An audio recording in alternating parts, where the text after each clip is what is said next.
Shalom, shalom, shalom, bien-aimés dans le Seigneur. Nous sommes au rendez-vous ce matin pour votre émission Les Chroniques du Salut du samedi 12 août 2023.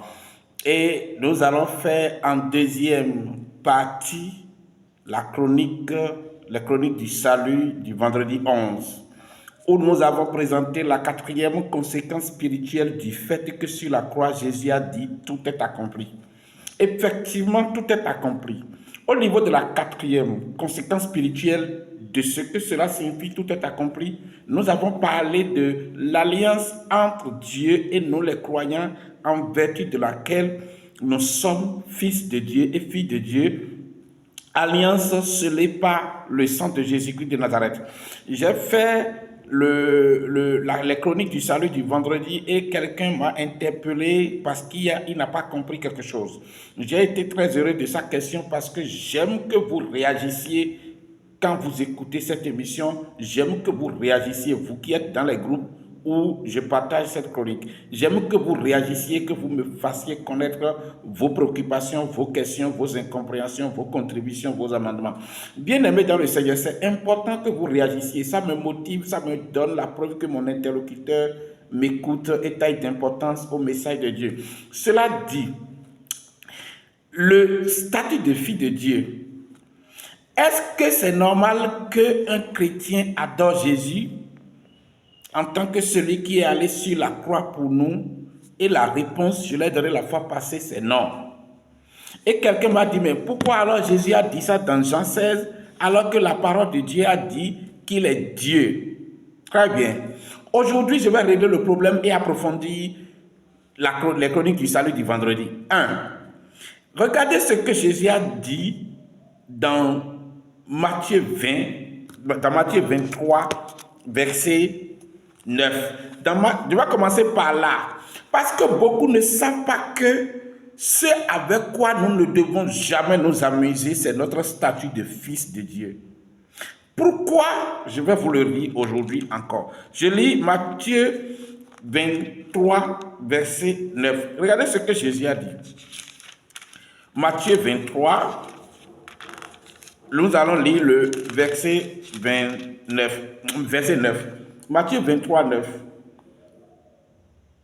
Et n'appelez personne sur la terre votre Père, car un seul est votre Père, celui qui est dans les cieux. Jésus dit d'abord, je vais commencer par là. Jésus dit, n'appelez personne votre Père, car un seul est votre Père. C'est-à-dire que Jésus est en train même de préciser là que le chrétien n'a pas de père. Il n'a que Dieu seul pour père. Jésus même ne peut donc pas se prévaloir d'être notre père, puisque lui-même il reconnaît qu'il a un père. Et il nous a déclaré en Jean 20, 17 que nous sommes ses frères et nous avons le même père que lui.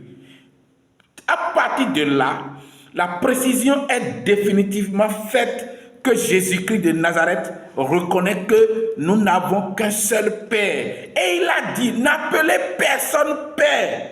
Vous savez pourquoi Jésus est exigeant sur ça? Parce que le statut qu'il nous a conquis sur la croix, le statut de fils de Dieu et de fille de Dieu est tellement lourd de conséquences spirituelles, est lourd de gloire, est lourd de devoir, est lourd de droit que personne ne peut prendre cette place dans notre vie, sauf Dieu. Alors il dit, n'appelez personne sur la terre votre Père, parce que vous n'avez qu'un seul Père. Donc Jésus est clair. Moi, je n'ai qu'un seul Père. Toi, tu n'as qu'un seul Père. Si tu appelles d'autres personnes sur la terre Père ou Père spirituel ou Père dans la foi, ça fait ton problème. Maintenant, Jésus qui m'a sauvé sur la croix, qui t'a sauvé, qui s'est sacrifié pour nous, a dit, vous n'avez qu'un seul Père. I have only one Father. Et pourquoi Jésus-Christ a précisé ça? Parce que Jésus sait quelque chose. Jésus sait que ce qu'il a fait sur la terre, seuls ceux qui ont le même statut devant Dieu que lui peuvent le faire. Je vais commencer par là. Jésus savait que ce qu'il a fait sur la terre là, seuls ceux qui ont le même statut que lui, c'est-à-dire ceux qui ont le statut de fils de Dieu que lui, seuls ceux-là peuvent le faire. Je vais m'expliquer. Au nom de quel droit je suis capable de chasser les démons? Commençons par là. Vous savez, beaucoup de chrétiens souffrent. Beaucoup vont à l'église. Beaucoup vont à l'église et ils souffrent. Ils souffrent dans les mains de la sorcellerie. Ils souffrent des oppressions de la sorcellerie. Ils souffrent des maladies. Ils souffrent des problèmes. Ils sont opprimés de part et d'autre. Leur vie n'a pas de repos. Parce que quoi? Ils banalisent et galvaudent leur statut de fils de Dieu. Je vais m'expliquer encore. Jésus a dit, n'appelez personne votre Père sur cette terre. Car, et il a dit la raison, car vous n'avez qu'un seul Père. À partir de là, Jésus reconnaît qu'il n'est pas le Père. Et que lui, il est le Fils. Et que nous sommes ses frères. Je vais d'abord commencer à partir de là à vous demander quelque chose. C'est le Père que nous adorons ou c'est le Fils que nous adorons? Puisque Jésus a été très clair, nous n'avons qu'un seul Père, Dieu. On n'a pas deux pères. Et Jésus aussi reconnaît que Dieu est son Père. En Matthieu 3, 17, lorsque Jésus-Christ fut baptisé, la parole de Dieu s'est fait entendre du ciel pour dire, celui-ci est mon Fils. Donc le Père a parlé. Il a déclaré que Jésus est le Fils. Donc Jésus-Christ est le Fils. Il n'est pas le Père. Est-ce que c'est le Père que nous adorons ou c'est le Fils que nous adorons? Jésus-Christ est clair dessus. C'est le Père. Et Ésaïe 42. Ésaïe 42, verset 8 aussi est clair dessus. Je vous lis Ésaïe 42, verset 8. Pourquoi j'ai fait cette précision? La façon dont nous adorons Dieu n'est pas ce qu'il faut pour que les gens découvrent que nous sommes puissants. Non, je vais vous répéter ça. La façon, on ne peut pas continuer à adorer Dieu comme ça et dire que les miracles vont se produire. Vous allez vous fatiguer, vous ne pouvez pas exercer directement l'autorité du Fils. Ésaïe 42, verset 8. Verset 8. Je suis l'Éternel, c'est là mon nom, et je ne donnerai pas ma gloire à un autre, ni mon honneur au statut.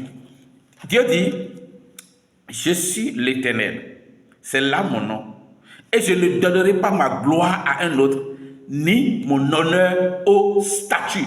Premièrement, Dieu dit d'abord, je ne donnerai pas ma gloire à un autre. C'est-à-dire que Jésus, mon Fils, ne va pas me prendre ma gloire. Apollinaire, apôtre que j'ai, on ne peut pas prendre ma gloire. Personne dans l'église, dans le monde ne peut pas prendre ma gloire. Je ne donnerai pas ma gloire. La gloire qui me revient, je ne donnerai à personne. C'est ma gloire. Ce qui veut dire que la gloire qui vient du fait que Dieu est notre Père, cette gloire ne doit être donnée à personne. Dieu refuse. Donc en appelant votre pasteur, votre père spirituel ou quelqu'un, votre père spirituel, vous donnez la gloire de votre Père, le seul Père que vous avez, Dieu, vous donnez sa gloire à un autre, alors que lui, il a dit non. Je fais encore cette précision, pourquoi? La relation que vous avez avec Dieu est très importante dans votre règne sur la terre. Je répète ça. La relation que vous avez avec Dieu sur la terre est très importante dans votre vie et dans votre règne, dans votre domination sur la terre. Je vais vous faire une petite histoire. J'ai un neveu dont l'épouse était décédée à l'hôpital au moment de l'accouchement par césarienne. Le bébé, une belle fille, a survécu. Je ne savais même pas que sa femme était enceinte jusqu'à aller à l'hôpital. Je me suis rendu, quand j'étais informé, j'ai pris ma voiture, je suis allé avec mon épouse voir mon neveu. C'est l'enfant à ma grand-sœur. Arrivé dans leur domicile, j'ai vu les pasteurs de son église assis sur la natte au salon. Tout le monde était triste. Il s'est marié dans l'église. Il s'est marié civilement devant la mairie. Donc, arrivé là, j'ai vu les pasteurs de son église évangélique assis là. Et j'ai vu la tristesse générale sur leur visage. Ça ne s'entendait pas. Toute l'église était choquée. J'ai demandé où est ma grande-sœur. On m'a dit qu'elle est à l'intérieur de la chambre. Je suis allé à l'intérieur, j'ai vu ma grande-sœur. Quand j'ai vu le visage de ma grande-sœur, j'ai dit, ah, c'est ma grande-sœur qui est triste comme ça. Et qu'est-ce qui s'est passé comme ça? Et j'ai demandé le bébé. Elle m'a remis le bébé. Je suis allé au salon vers les pasteurs avec le bébé. J'étais resté debout. J'étais tellement énervé que j'ai ordonné. En près de 20 à 30 minutes, j'étais debout seul. Je priais avec autorité. Je proclamais des jugements seulement. J'ai remis l'enfant, le bébé après. Je suis allé à la maison. La nuit là même, là, j'ai rêvé. J'ai vu une grande tombe creusée et deux cochons, deux porcs, un grand et un petit se bagarraient. Et ils sont tombés dans la fosse et leur ventre était éclaté, leurs intestins étaient sortis. Et le lendemain matin, Dieu m'a dit, tu as proclamé le jugement, mais tu as parlé en tant que fils, en tant que mon fils, tu n'as pas parlé en tant que pasteur ni apôtre. Tu as parlé en tant que fils, c'est-à-dire l'ordre que Satan a imprimé dans cette famille ne te plaît pas, tu as révoqué. Je vais exécuter ton jugement. On enterre la dame un dimanche et le lundi prochain, 8 jours après, celui qui a fait ça, qui a utilisé la sorcellerie pour tuer la dame à l'accouchement, est décédé. Sa femme est tombée malade et a passé de clinicien traditionnel en traditionnel pendant longtemps avant d'être sauvée. J'ai posé une question à Dieu. Pourquoi tu n'as pas sauvé la dame à l'hôpital? Pourquoi tu ne m'as pas informé que je dois aller le faire, que je ne savais rien, elle est décédée, et maintenant j'interviens et tu exerces des jugements? Vous savez ce que tu m'as répondu? Tu m'as dit, mon peuple périt faute de connaissance. Mon peuple périt faute de connaissance. Donc j'ai dit, je n'arrivais pas à comprendre que je puisse prier et le jugement est exécuté une semaine après la personne, le monsieur qui a la sorcellerie et qui a fait ça est décédé. J'ai vu la même nuit où j'ai fait la prière. Et Dieu m'a dit, si tu exerces ton autorité de fils, rien ne tiendra devant toi. Mais si tu exerces ton autorité d'onction, je peux déposer tes prières devant mon trône et examiner si tu exerces mon onction comme je l'ai souhaité. J'ai dit, là, il y a un problème. Dieu il me dit, oui, il y a un problème, je sais. J'ai dit, ce problème, c'est quoi? Donc, si je parle en tant qu'un de Dieu, l'autorité que j'exerce, tu peux encore examiner ça et critiquer et observer. Mais oui. Mais si je parle en tant que fils, mais non, je ne te tiens plus. Je ne te dirai plus rien. Je te laisse agir et tu exécutes. C'est depuis ce jour que j'ai compris qu'il y a une différence entre être serviteur de Dieu et prier avec onction pour guérir les gens, et une différence entre exercer l'autorité de fils de Dieu. Et c'est justement pourquoi Jésus-Christ n'avait pas voulu compromettre notre relation avec son Père et il s'est dégagé. Donc, tu ne dois pas blaguer. Vous ne devez pas blaguer avec votre statut de fils de Dieu. J'étais allé en 2008, un autre exemple. J'étais allé en 2008, là où je faisais l'évangélisation, à Diagbo-Wedo, dans la commune d'Abou-Calavi.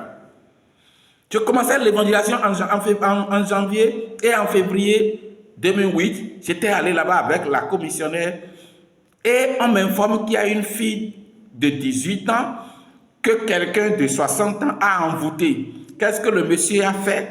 Il a pris petit piment, il a pris moutarde, il a pris huile parmis et il est allé donner tout à une idole de Legba devant l'école primaire publique d'Adjabo, à Ouedo. Ce que je dis là, allez vérifier à Ouedo. Je peux vous donner des noms.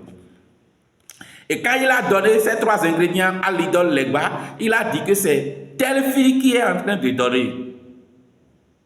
Et il a quitté le Legba maintenant pour rentrer dans la maison parce que sa maison est à côté de la chambre de la maison du papa de la fille. La fille était à la douche quand il est venu et il a appelé le nom de la fille. La fille avait cru que c'est des herbes qu'il veut noter dans le cahier parce qu'il a un cahier dans lequel la fille lui écrit le nom des herbes parce qu'il dit qu'il est herboriste. La fille a répondu et le démon qui l'a suivi depuis les bas là-bas est rentré dans la fille et la fille a commencé à crier. On a déposé la fille chez le délégué du village qui est chrétien aussi. La fille criait seulement. Le démon voulait sortir la fille de la maison et aller dans la brousse parce que le démon s'est révolté contre la fille. 5e jour après les prières des chrétiens de la zone, le délégué est chrétien. Les gens de son église venaient prier pour la fille. Pendant 5 jours, le démon n'est pas parti. Je dis, on m'informe comme ça. J'ai dit, d'accord, moi je vais aller là-bas et chasser le démon. Ma commissionnaire a dit, tu t'es déjà préparé au combat? J'ai dit, le chrétien est prêt au combat à tout moment. J'ai vu que la peur l'a gagné. Et comme elle devrait m'accompagner, je ne veux pas que sa peur m'affecte. J'ai fait une adoration de 30 minutes dans la chambre de sa fille chez qui on était parti. Et le Saint-Esprit est descendu, elle a commencé à se secouer autre là. Et pendant que je faisais l'adoration, le Saint-Esprit m'a dit, arrivez là-bas, si on vous donne siège, ne vous asseyez pas. D'accord, j'ai compris. Arrivé là-bas, la chambre était fermée, la fille à l'intérieur en train de crier. Et on m'a dit que le délégué n'est pas là, le chef village chez qui elle n'est pas là et que le chef village a donné consigne que s'il n'est pas là, qu'on n'ouvre pas. Parce que la fille menace de sortir. J'ai compris que ce que Dieu m'avait dit là-bas va se répéter, va se produire. J'ai dit non, on ne va pas. On nous a donné siège pour nous asseoir. J'ai dit non, on va rester debout. Quand le délégué est arrivé, on s'est salué. J'ai dit je vais prier pour la fille. Il a dit ouvrez la porte. Puis le délégué me connaît. On ouvre la chambre. La fille m'a tendu la main pour dire de ne pas venir ici, de ne pas venir ici. Le démon sait qui est en train de venir. C'est ce que je vous dis. Le démon sait qui est en train de venir. Ce n'est pas l'apôtre Akutodi qui est en train de venir. C'est le Fils de Dieu qui est en train de venir. I'm coming as the Son of God, the Heir of God. Je continue de vous dire, ne vous amusez pas avec votre statut de Fils de Dieu. Allez à l'église comme vous voulez, adorez Dieu comme vous voulez, adorez Jésus comme vous voulez. Ça fait votre problème. Mais ne vous amusez plus avec votre statut de Fils de Dieu. La fille m'a étendu la main pour dire de ne pas venir. C'est le démon qui faisait ça. Il sait que celui-là ne doit pas venir là. Parce que quand je viens là, il est en danger. Je me suis rué sur la fille, je l'ai giflé violemment. Parce qu'une colère rude m'animait. Pendant 1 heure de temps, louange, adoration, prière, le démon était sorti avec fracas. Depuis 5 jours, la fille ne mangeait pas. Mais le jour là, quand j'ai fini, à peine 1 heure de temps après, elle a demandé à manger. Les gens disent non, comment ça? Qu'elle veut manger? Elle dit oui, elle veut manger, donnez-lui à manger. Non, qu'elle ne mange pas depuis maintenant. J'ai dit elle m'a demandé à manger maintenant, non. Parce que pour les chrétiens de la zone, on ne peut pas chasser ces démons immédiatement comme ça. Pourquoi les gens ont cette compréhension aujourd'hui du combat spirituel? Parce qu'on ne leur enseigne pas la source de leur autorité spirituelle sur les démons. La source de votre autorité spirituelle sur les démons et sur les hommes sur la terre, vous les chrétiens, la source de votre autorité spirituelle ne vient pas du nom de Jésus, ne vient pas de votre foi, ne vient pas de votre religion, ne vient pas de votre dénomination. Ça vient de l'alliance de Dieu avec vous, scellée par le sang de Jésus, en vertu de laquelle vous êtes fils de Dieu. Je vais rentrer dans les Saintes Écritures, vous allez voir. Tu as dit sortez la fille. Les gens disent, mais on va la sortir. J'ai dit, sortez-la. Plusieurs personnes ne croyaient que facilement comme ça, 1 heure de temps après, ce qu'on n'a pas pu faire pendant 5 jours est fait. Elle est sortie. J'ai dit, sortez-la dehors. Elle ne peut plus aller nulle part. Elle est sortie. Elle est assise. On lui a donné 2 boules d'acassa et 1 poisson de 100 francs. Elle a tout fini. Sa maman a dit, ça là, c'est différent. Et dans d'autres fois, alors, et l'homme bon faux. La femme, sa maman dit, ça là, c'est différent. Et c'est comme ça que sa maman, son papa, ses frères et sœurs ont tous quitté l'église évangélique où ils adoraient Dieu avant. Et ils se sont maintenant repliés vers moi. Et ça a créé la jalousie entre le pasteur de là-bas et moi. Je ne savais même pas que le pasteur était fâché, que les autres quittaient là-bas pour venir vers moi. Qu'est-ce qui s'est passé? Je vais vous lire ça. Je vais vous lire ça. Matthieu 16. C'est pourquoi Jésus a dit dans Jean 16, verset 20 à 26. Surtout le verset 26. Et il dit, non, je vais vous lire le verset 24 au 26. Je vais vous lire d'abord Jean, chapitre 16. Là. Je vais vous lire d'abord le verset 24 au 26 d'abord, avant de retourner vous expliquer pourquoi le statut de fils de Dieu ne doit pas être l'objet de religion. Non, aujourd'hui, le danger que vous créez dans l'église, c'est quoi? Vous sacrifiez votre statut de fils de Dieu au nom de votre religion, de votre dénomination. Ça fait que l'alliance du sang de Jésus qui unit tous les chrétiens en vertu de cette alliance que nous sommes fils de Dieu, vous avez détruit ça au nom de la dénomination. Je vais revenir sur ça. Maintenant, en attendant, lisons d'abord Jean chapitre 16, versets 24 à 26. Jean 16, 24 à 26. C'est ça qui me plaît d'abord de vous lire. Jusqu'à présent, vous n'avez rien demandé en mon nom. Demandez et vous recevrez afin que votre joie soit parfaite. Qu'est-ce que Jésus dit ici? Il dit, jusqu'à présent, vous n'avez rien demandé en mon nom. Demandez et vous recevrez afin que votre joie soit parfaite. Il veut dire quoi là? Demandez maintenant. Vous avez la liberté maintenant de demander en mon nom. Demandez. Demandez ce que vous voulez, ne vous taisez pas, demandez. Et vous recevrez. C'est-à-dire qu'on ne fera pas attendre votre prière. On ne vous fatiguera pas par des jeûnes et des prières parce que vous demandez quelque chose à Dieu. Non, demandez et vous... Je vais vous écoutez le verset 24. Jusqu'à présent, vous n'avez rien demandé en mon nom. Demandez et vous recevrez, afin que votre joie soit parfaite. C'est-à-dire que Jésus nous donnait ici l'assurance que quand tu demandes, tu vas recevoir. Donc il n'y aura pas d'obstacle, il n'y aura pas de raison que Dieu traîne ta prière. Demandez et vous recevrez. Afin que le but de votre exaucement rapide par Dieu, c'est que votre joie du salut puisse être parfaite. C'est-à-dire que quoi? Dans le plan de Dieu, il n'est pas question que Dieu laisse un enfant de Dieu, un croyant, dans la souffrance d'une requête pendant 1 mois, 2 mois, 3 mois, 4 mois, 1 an, jusqu'à ce que le chrétien commence à se morfondre, à se lamenter, à perdre patience, à perdre la foi. Ce n'est pas dans le plan de Dieu. Si ça se passe comme ça à l'église, c'est parce que on ne vous enseigne pas sur la source de votre autorité spirituelle sur Dieu lui-même. Le chrétien a l'autorité spirituelle sur Dieu. Dieu lui-même là, sur ton père, tu as l'autorité spirituelle sur Dieu qui l'oblige à agir quand il lui demande. Il dit, demandez, vous recevrez et votre joie soit parfaite. Donc dans le plan divin, Jésus-Christ nous informe que si nous demandons, nous allons obtenir. Et plus nous sommes exaucés, plus notre joie sera parfaite. Donc ce qui fait la joie de ton salut en Christ, c'est le fait que Dieu écoute et exauce tes prières. Maintenant, tu as l'assurance que si tu demandes, ça va être exaucé. Pourquoi? Je vais vous expliquer ça. 25. Je vous ai dit ces choses en parabole. L'heure vient où je ne vous parlerai plus en parabole, mais où je vous parlerai ouvertement du Père. Très bien. Très bien. Marc 4, verset 11. Il dit... Je vous ai dit ces choses en parabole, mais l'heure vient où je ne vous le dis plus en parabole, mais ouvertement. C'est-à-dire que l'heure vient dont il parle là. C'est-à-dire que quand moi je vais mourir, ressusciter, et que vous aurez le Saint-Esprit, je serai là comme le Saint-Esprit. Et je vous enseignerai directement les mystères. Le vocabulaire de mon enseignement va changer. Je vais vous dire, et c'est pourquoi il a dit en Marc 4, 11, c'est à vous qu'a été donné le mystère du royaume. Pour ceux du dehors, tout se passe en parabole.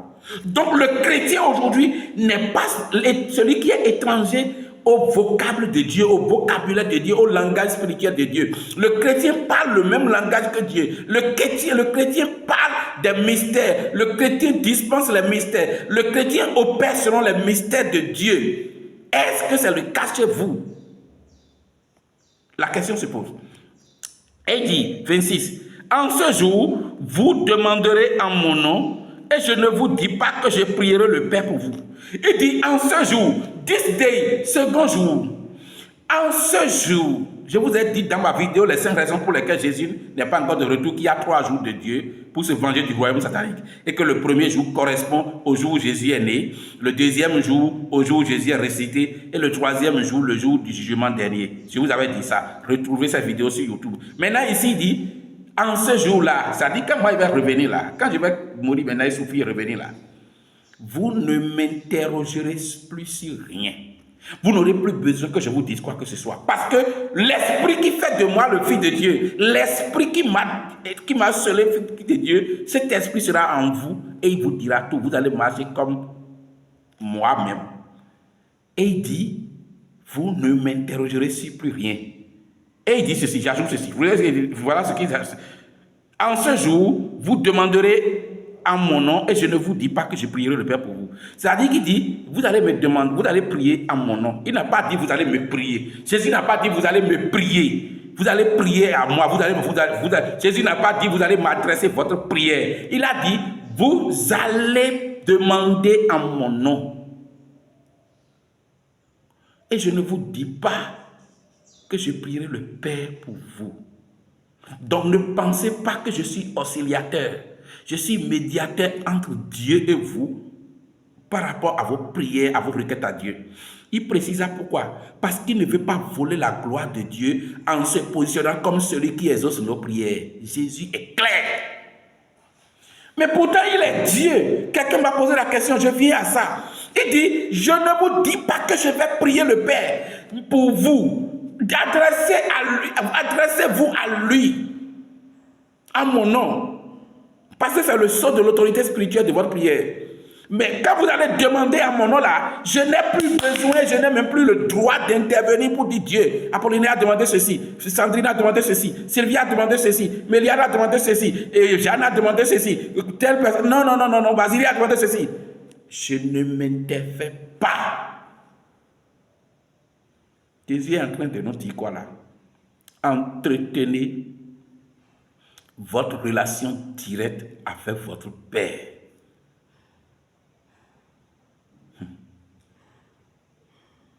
Allons lire Matthieu 16, verset 13. Allons lire. Je commence à avoir la chair de poule avec ce que l'Esprit Saint est en train de me dire tout de suite même. Il dit, je ne vous dis pas que je vais prier le Père pour vous. C'est-à-dire que ta prière a déjà l'autorité. Ta prière a déjà la légitimité pour s'imposer au trône de Dieu. Si tu pries en mon nom, je ne vais plus intervenir. Alors, à partir de là, pourquoi toi tu vas prier et Dieu va traîner à exaucer? Parce que tu ne marches pas dans ta vie pratique, tu ne marches pas dans la conscience que tu es lié à Dieu par une alliance seule par le sang de Jésus. Tu marches dans la conscience que tu appartiens à une église, à une doctrine, à un pasteur qui est ton père, qui est ton guide, à qui tu dois tout, à qui tu dois les esprits, à qui tu dois t'adresser, à qui tu dois ta foi chrétienne. Quand c'est comme ça, tu vas souffrir. Tu vas souffrir. Tu vas souffrir. La plupart de mes interventions spirituelles sont des interventions sur lesquelles Dieu ne traîne pas. Et ça a fait que j'ai compris que le fait que je connais ces choses et je tiens à ça est la garantie de l'exaucement de mes prières. Il n'y a pas quelque part où je descends et on me tient tête. Non pas parce que je suis loin, parce que l'onction c'est pour que Dieu m'utilise pour régler les problèmes des gens. Dieu ne donne pas l'onction pour servir celui qui a l'onction. Et l'onction ce n'est pas pour me servir. L'onction, c'est le service, c'est pour servir les autres, c'est pour régler les cas des autres. Mais moi-même, j'ai besoin de grandir, non? J'ai besoin d'être béni, j'ai besoin de faire face à mes combats spirituels dans ma famille, dans ma belle famille. J'ai besoin d'évoluer dans ma carrière. Avec quelle autorité spirituelle, personnellement, moi, je vais évoluer? Ce n'est pas avec l'onction, c'est avec mon statut de fils de Dieu. Matthieu 16, verset 13 à 19. Regardez ici. Matthieu 16, verset 13. Matthieu 16. Jésus étant arrivé dans le territoire de Césarée de Philippe, demanda à ses disciples, « Qui dit-on que je suis, moi, le Fils de l'homme ?» Ils répondirent, « Les uns disent que tu es Jean-Baptiste, les autres Élie, et les autres Jérémie ou l'un des prophètes. Et vous, leur dit-il, qui dites-vous que je suis? Simon-Pierre répondit, tu es le Christ, le Fils du Dieu vivant. Jésus, reprenant la parole, lui dit, tu es heureux, Simon, fils de Jonas, car ce ne sont pas la chair et le sang qui t'ont révélé cela, même mon Père, c'est mon Père qui est dans les cieux. C'est mon Père qui est dans les cieux. Et moi, je te dis que tu es Pierre, et que sur cette pierre, je bâtirai mon église, et que les portes des séjours des morts ne prévaudront pas contre elle. Je te donnerai les clés du royaume des cieux. Ce que tu lieras sur la terre sera lié dans les cieux, et ce que tu délieras sur la terre sera délié dans les cieux. Le droit de prééminence sur les affaires de ce monde, sur les affaires des cieux et sur les affaires du séjour des morts n'est conféré qu'à ceux qui sont conscients de leur statut d'enfant de Dieu et non ceux qui sont conscients de leur statut d'appartenir à une dénomination religieuse, à une religion. Pourquoi Jésus leur a posé la question? Pour qu'ils ne s'amusent pas avec qui lui Jésus est. Pourquoi les démons tremblent devant Jésus? Pourquoi les démons tremblent devant Jésus? Ils tremblent devant lui, non pas forcément parce que Jésus était loin, mais ils tremblent devant lui à cause de l'autorité du Fils.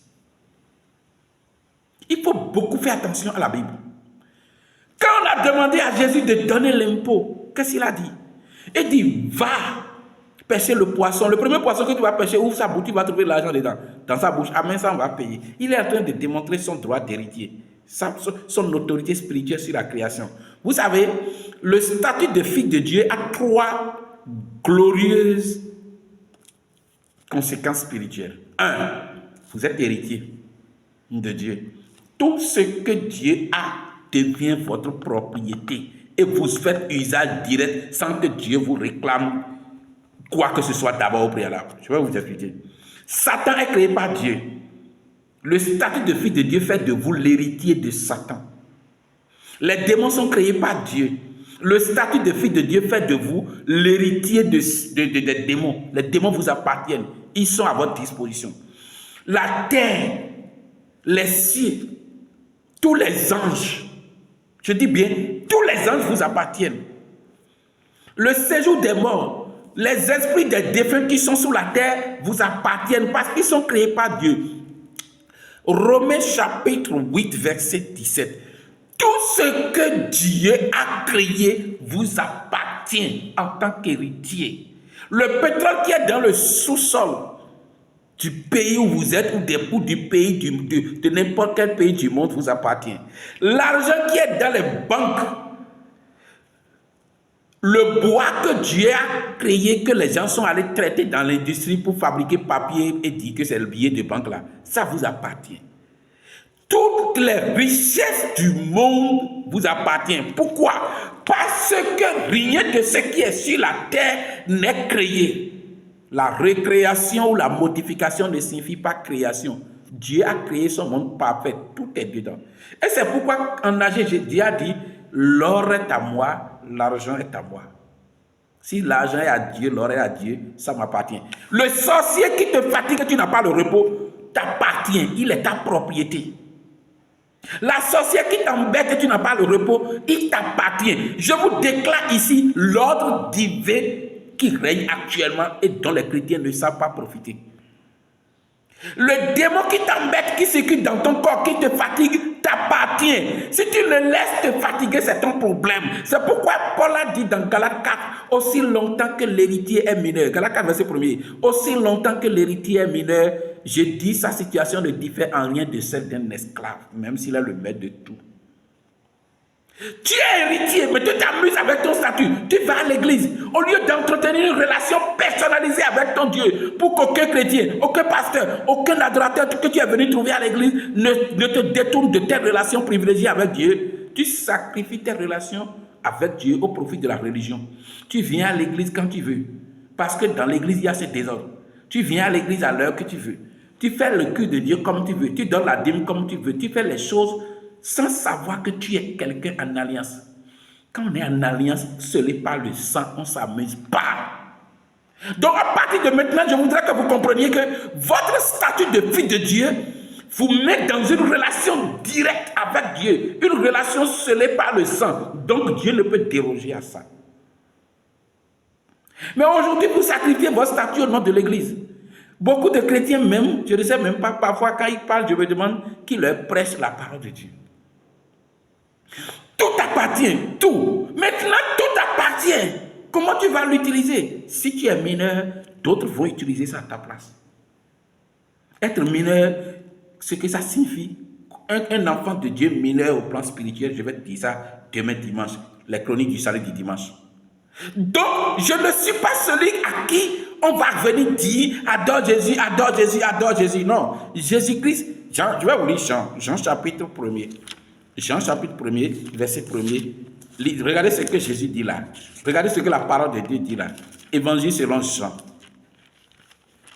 Évangile selon Jean, chapitre 1er. Au commencement était la parole. Et la parole était avec Dieu. Et la parole était Dieu. Je vais vous dire quelque chose de très capital là. Il dit, au commencement était la parole. Et la parole était avec Dieu.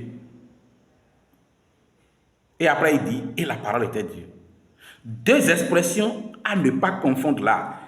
Et la parole était avec Dieu. Ça veut dire que Dieu existe indépendamment de la parole. C'est pourquoi il dit, et la parole était avec Dieu. Et après il dit, et la parole était Dieu. Qu'est-ce que vous comprenez? Alors, quelle est la différence entre et la parole était avec Dieu et la parole était Dieu? Il y a une différence là. Et la parole était avec Dieu, je vous l'ai dit tout à l'heure, ça signifie que Dieu existe indépendamment de la parole. Et la parole était avec Dieu, c'est ce que ça signifie. Et la parole était Dieu, ça signifie que la parole a tous les attributs de la divinité. Colossiens 2, verset 8, 9. Or, toute la plénitude de la divinité habitait corporellement en Jésus. Vous voyez ça? Donc, Dieu existe indépendamment de Jésus, la parole. Dieu existe en tant que Dieu, indépendamment et séparément de Jésus, la parole, et du Saint-Esprit. C'est ce que Jean chapitre 1, verset 1 dit. Et c'est pourquoi il dit, au commencement était la parole, et la parole était avec Dieu. Et la parole était Dieu. Et c'est ce que Paul a voulu nous faire savoir après de 2 Corinthiens, 2 Pierre 1. Il dit, afin que nous aussi nous participions à la nature divine. C'est-à-dire que ce que Jésus est, par sa présence avec Dieu, c'est qu'il est Dieu. Il a la nature divine. Nous aussi, on aura cette nature divine. Parce que le mouton met au monde le mouton. Le porc met au monde le porc. L'homme met au monde l'homme. Dieu mettra au monde qui? Dieu. C'est la différence.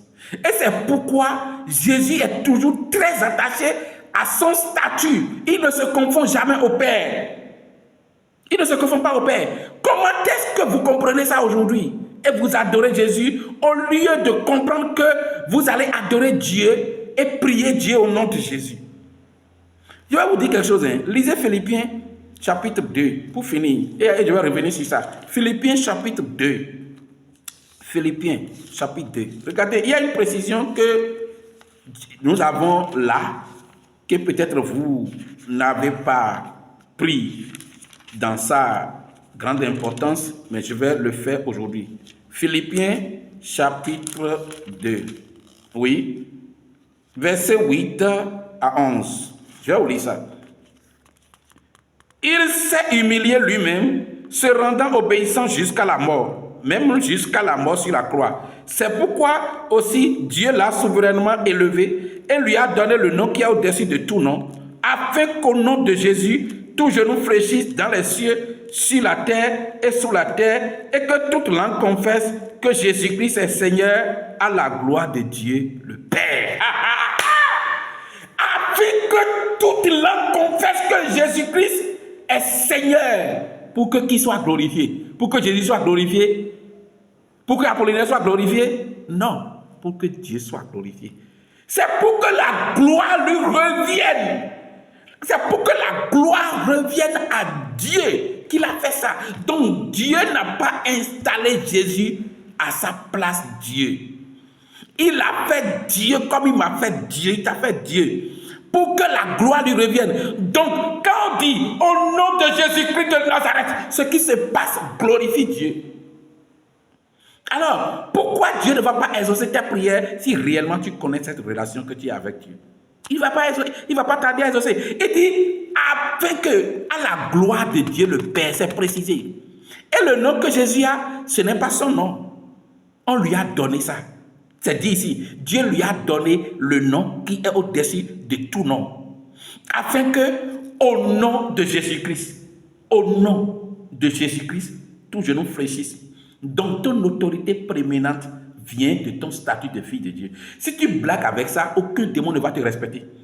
Les sorciers viennent s'asseoir dans les églises et vous regardent, vous les pasteurs, ils vous regardent, vous les fidèles.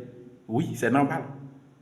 Quand toi, enfant de Dieu, tu sacrifies ton statut de Dieu au profit de la religion, et ce qui doit te préoccuper, ce qui doit être ta préoccupation pour que personne ne touche à ça, qui est ton statut de fille de Dieu, afin que tu entretiennes une relation personnalisée avec Dieu, soignant tes relations avec Dieu, entretenant l'intimité directe avec Dieu. Tu es là à mettre les gens entre toi et Dieu, à mettre le pasteur, ta femme, à mettre les fidèles, frères et sœurs en Christ, tout ça là. Et Dieu dit, d'accord, continue comme ça. Comme je n'ai pas ma gloire dedans, continuez. Vous fatiguez Dieu par des prières inutiles parce que vous n'avez pas pris soin de bien entretenir votre relation avec lui. Et Dieu croise les bras.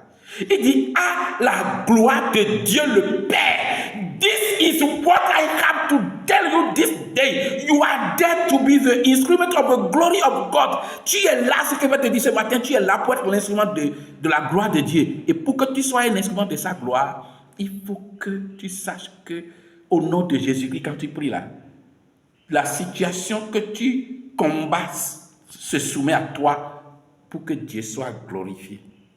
C'est pour la gloire de Dieu. Et si c'est pour la gloire de Dieu, pourquoi la maladie va te faire souffrir? Alors que Dieu a besoin d'être glorifié dans ta vie. Et il a dit dans Ésaïe 42, verset 8, qu'il ne donne pas sa gloire à un autre.